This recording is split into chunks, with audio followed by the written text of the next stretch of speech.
Payot Libraire et l'Hebdo vous présentent Marque-Page.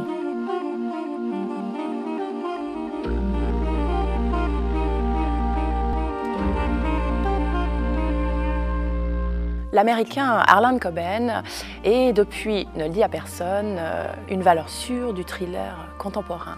Pour son 9e roman, traduit en français, on retrouve son double, Myron Bolitar, un ancien agent sportif reconverti dans les relations publiques et détective privé à ses heures. Cette fois, il répond à l'appel au secours de Thérèse, qu'il a jadis quitté, ce dont il ne s'est jamais remis.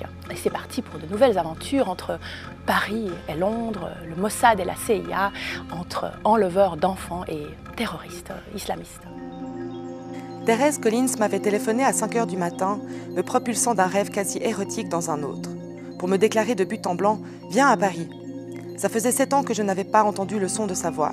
Il y avait de la friture sur la ligne et elle n'avait pas perdu de temps en préliminaire. « Thérèse » avais-je répondu en émergeant, « où es-tu » ? « Dans un charmant hôtel de la Rive-Gauche, tu vas adorer. Il y a un vol Air France ce soir à 19 h. Je m'étais assis. Thérèse Collins. Les images affluaient, son bikini assassin, l'île privée, la plage baignée de soleil, son regard envoûtant, son bikini assassin. Sans laisser d'adresse, est à nouveau un impeccable Harlan Coben. On ne s'ennuie pas, c'est rapide, efficace, drôle. On craque toutes, évidemment, pour Myron Bolitar, qui doit tant à Harlan Coben lui-même, ce beau gosse courageux au cœur d'artichaut.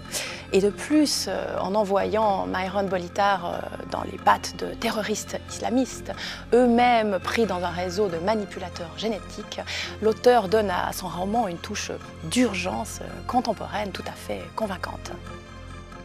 Payot Libraire et l'Hebdo vous ont présenté Marque-Page.